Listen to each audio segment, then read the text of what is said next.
कहानी की main character 14 साल की एक इनोसेंट लड़की होती है जिसका कातिल उसे ज्यादती के बाद बेरहमी से मार देता है। उस लड़की का नाम सूजी सैलमन होता है। उसका मर्डर 8 दिसंबर 1973 को होता है। सूजी हमें 14 साल की उस जिंदगी के बारे में बताती है जब तक वो जिंदा रही। सूजी की एक छोटी सी फैमिली होती है। वो लोग बहुत खुशी खुशी रह रहे होते हैं। उसकी फैमिली में उसकी फादर, मदर, ग्रैंड मदर, एक बहन और एक भाई होता है। सूजी के फादर एक अकाउंटेंट होते हैं और एक कॉमन मैन की तरह जिंदगी गुजार रहे होते हैं। सूजी एक वाइल्ड लाइफ फोटोग्राफर बनना चाहती थी, लेकिन वो एनिमल से ज्यादा अपनी और लोगों की पिक्चर्स बनाती। ऐसा करके उसे बहुत अच्छा लगता। फिर एक दिन सूजी की मदर ये देखकर हैरान हो जाती है कि जो 24 कैमरा रोल उन्होंने सूजी को ला कर दिए थे वो सब उसने खत्म कर दिए हैं। सूजी उन कैमरा रोल की पिक्चर्स को डेवलप करवाना चाहती थी, लेकिन उसकी मदर उसे इनकार कर देती है, जिस पर उसके फादर कहते हैं कि हम हर महीने में एक रोल को प्रिंट करवा लेंगे। फिर एक दिन सूजी के छोटे भाई बकली के गले में कुछ फंस जाता है जब उसके फादर और मदर घर पर नहीं होते, लेकिन सूजी एक समझदार लड़की होती है। वो उसे फौरन कार में डालकर हॉस्पिटल ले जाती है और उसके भाई की जान बच जाती है। फिर उसकी ग्रैंड मदर उसे कहती है कि कहा जाता है अगर तुम किसी की जान बचाते हो तो तुम्हारी जिंदगी लंबी हो जाती है। सूजी एक हाई स्कूल में पढ़ती है जो उनसे घर के थोड़े फासले पर ही होता है और वो स्कूल से पैदल घर आया करती थी और अक्सर वो शॉर्टकट रास्ता भी लेती थी। वो शॉर्टकट रास्ता खेतों में होता था। सूजी के घर से कुछ फासले पर एक सीजेबल हॉल होता है जिसमें लोग अपने जायाशुदा और फालतू चीजें डालते थे और वो हॉल उन्हें निगल जाता था। वहाँ से कुछ फासले पर एक लड़की रुथ कॉर्नर रहती थी। वो लड़की सुपर नेचुरल चीजों को महसूस कर सकती थी, इसलिए लोग उसे अजीबोगरीब निगाहों से देखते थे। सूजी अपने कॉलेज में एक सीनियर लड़का जिसका नाम रे होता है वो उसे पसंद करती है, लेकिन उससे कभी इजहार नहीं करती क्योंकि वो डरती और बदले में रे भी सूजी को लाइक करता था। फिर एक दिन कॉलेज में वो सूजी को मिलता है और उसे मॉल में मिलने के लिए बुलाता है। ये सुनकर सूजी काफी खुश हो जाती है और साथ में रे उसे एक लेटर देता है। इसमें सूजी के लिए कुछ पोएट्री होती है। सूजी काफी खुश और एक्साइटेड होती है और इस एक्साइटमेंट में वो शॉर्टकट रास्ता यानी वो फील्ड से गुजरती है, लेकिन सूजी को ये पता नहीं होता कि उस पर कोई नजर रख रहा है और वो उनका नया पड़ोसी होता है जिसका नाम जॉर्ज हार्वी होता है। वो सूजी के घर के सामने एक ग्रीन हाउस में रहता है जो कि एक सीरियल किलर होता है। इससे पहले भी वो काफी मर्डर कर चुका होता है, लेकिन हमेशा बच जाता है क्योंकि वो अपने विक्टिम को हमेशा होशियारी और बाकायदा प्लानिंग से मारता है। और अब उसका टारगेट सूजी होती है। उस खेत में उसने सूजी को मारने का पूरा प्लान किया होता है क्योंकि वो जानता है कि अक्सर सूजी यहीं से ही गुजरती थी। सूजी का शिकार करने के लिए उस खेतों में ही उसने एक अंडरग्राउंड बेसमेंट बनाया था जिसे खिलौनों से भर दिया था ताकि बच्चे उससे इम्प्रेस हो सके। उसी दिन सूजी अपने घर आ रही होती है और उसके हाथ से रे का वो लेटर गिर जाता है और वो उसने अभी पढ़ा नहीं होता। वो हवा के साथ काफी दूर चला जाता है। सूजी उसके पीछे भागती है, लेकिन आगे हार्वी खड़ा होता है। वो भी लेटर को पकड़ने के लिए आगे बढ़ता है, लेकिन वो उसे नहीं पकड़ पाता। फिर हार्वी सूजी को अपनी बातों में फंसाता है और कामयाब हो जाता है। हार्वी सूजी को कहता है कि मैंने कुछ बनाया है जो मैं तुम्हें दिखाना चाहता हूँ और सूजी इस पर राजी भी हो जाती है क्योंकि वो 14 साल की बच्ची होती है जो कि इतनी मेच्योर नहीं होती। उस दिन वो रे की वजह से भी काफी खुश होती है और इस एक्साइटमेंट में वो चली जाती है क्योंकि वो अच्छी चीजों को काफी पसंद करती है। फिर सूजी हार्वी के साथ बेसमेंट में चली जाती है और वहाँ पर वो वही करता है जो उसे अच्छा लगता है। वो वहीं पर सूजी को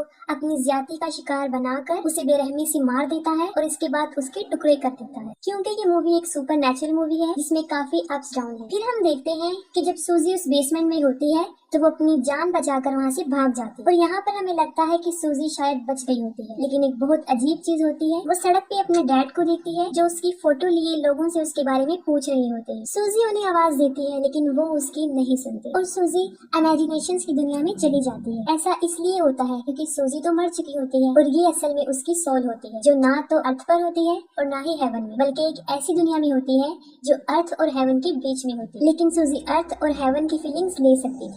सूजी के मिसिंग होने से उसके मदर और फादर काफी टेंशन में आ जाते हैं और फौरन पुलिस को इन्फॉर्म कर देते हैं। फिर सूजी को भी पता चल जाता है कि अब वो नहीं रही, वो मर चुकी है। फिर सूजी अपने कातिल को देखती है यानी हार्वी को, जो बाथ टब में लेटा होता है और वो खुद को सूजी के ब्लड से साफ कर रहा होता है। सूजी के फादर में एक एबिलिटी होती है, वो शीशे के जार में शिप्स को बना सकते हैं। एक दिन जब वो ये काम कर रहे होते हैं तो सूजी पूछती है कि आप ऐसा क्यों करते हैं, जिस पर उसके फादर उसे जवाब देते हैं कि ये मेरी हॉबी है और हॉबी आपको आपकी पसंदीदा काम से जोड़ देती है, वो तब तक जोड़ के रखती है जब तक आप उस काम को खत्म नहीं कर ले। और ये बात सूजी से काफी रिलेट होती थी क्योंकि वो खूबसूरत रिश्ते, खूबसूरत यादों को छोड़ के चली जाती है। मरने के बाद भी सूजी की रूह को सुकून नहीं मिलता और वो अपने किसी मिशन को पूरा करने के लिए उसी दुनिया में रह जाती है जो अर्थ और हेवन के बीच में होती है। उसके मिशन में रैग के लिए उसके दिल में प्यार, अपनी फैमिली के लिए प्यार और अपने कातिल से बदला इंतकाम उसे हेवन में जाने नहीं देता। जिस रात सूजी का मर्डर होता है उसी रात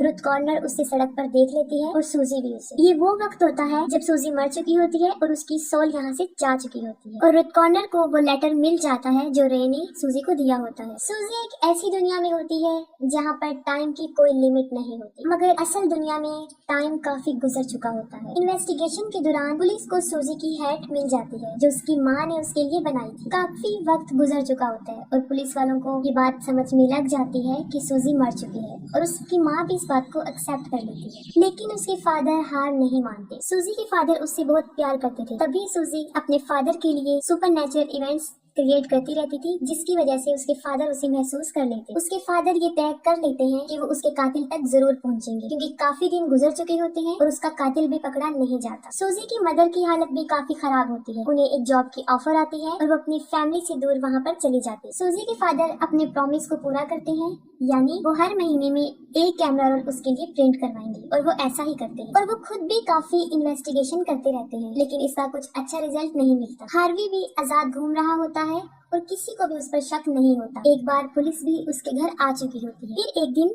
सूजी की बहन लिंडसी अपने डॉग के साथ बाहर आती है और उसका डॉग हार्वी के घर के सामने भौंकने लगता है और तभी लिंडसी को हार्वी पर शक होने लगता है। लेकिन हार्वी के खिलाफ उसे सबूत भी चाहिए होते हैं और एक बार फिर हार्वी की शिकार की भूख बढ़ जाती है और अब उसका टारगेट लिंडसी होती है। फिर सूजी उन सारे लोगों की सोल से मिल जाती है जिसको मिस्टर हार्वी ने मारा होता है और उन लोगों को कब और कैसे कत्ल किया था इस बात का भी पता चल जाता है। हार्वी ने पहला मर्डर अपनी मिकाल मालकिन का 1960 में सेल्वीना में किया था। दूसरा कत्ल 1966 में 13 साल की बच्ची जिकी का और उसे कत्ल करके वो गटर में डाल देता। फिर एक लड़की लिया फॉक्स को और उसे नदी में फेंक दिया। फिर लाना जॉनसन को जो सिर्फ 6 साल की छोटी सी बच्ची और पेंसिल्वेनिया में एक और छोटी सी बच्ची को मार दिया और इन सब के बाद उसकी शिकार सूजी बन। इतने सारे मर्डर्स के बाद भी वो आजाद घूम रहा था लेकिन सूजी की सोल उससे इंतकाम लेना चाहती। सूजी को मरे हुए 11 महीने गुजर चुके होते हैं और उसके फादर अभी भी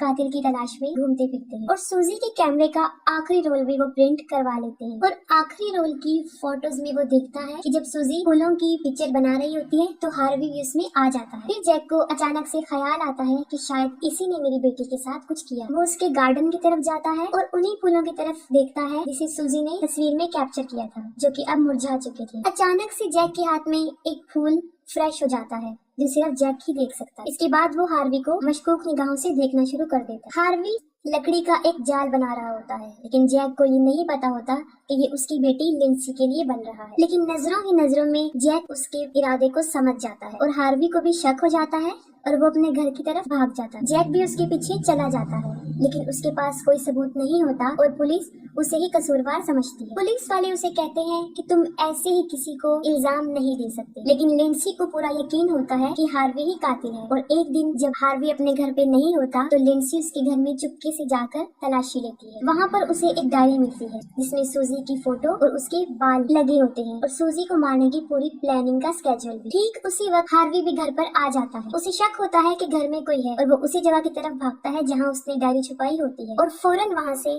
लिंडसी भागने में कामयाब हो जाती है। फिर हार्वी वहाँ से भागने की कोशिश करता है और अपना सारा सामान पैक करना शुरू हो जाता है। लिंडसी वो पुलिस को देती है लेकिन अब काफी देर चुकी होती है। वो लोग लेट हो जाते हैं क्योंकि हार्वी भाग चुका होता है और जाने से पहले वो उस लॉकर जिसमें सूजी की लाश होती है उसको भी ठिकाने लगा जाता है और उसी सीजिबल हॉल में डाल देता है। ये करके वो वहाँ से भाग जाता है और काफी टाइम गुजरने के बाद एक वक्त दिखाया जाता है जब वो फिर से कोई शिकार करने लगता है और वो एक पहाड़ की बुलंदी पर खड़ा होता है और सडनली उसके ऊपर बर्फ का एक छोटा सा टुकड़ा गिरता है जिससे उसका पाँव स्लिप हो जाता है। वो वहाँ से गिर जाता है जिससे उसकी सारी हड्डियाँ टूट चुकी होती है और मौके पर ही मर जाता है और यहाँ पर सूजी का रिवेंज भी पूरा हो जाता है क्योंकि रुथ कॉर्नर सुपर नेचुरल चीजों को महसूस कर सकती थी और रे भी वहाँ उसके पास होता है। रुथ कॉर्नर अपने अंदर सूजी की सोल को बुलाती है और आखिरी बार रे से मिलती है। वक्त गुजरने के साथ साथ सूजी के फादर और मदर भी रिलैक्स हो जाते हैं और सूजी हेवन में चली जाती है क्योंकि वो अपने रिवेंज और अपने मिशन में पूरी उतरती है। उसका मिशन पूरा हो जाता है और यहाँ पर मूवी भी एंड हो जाती है।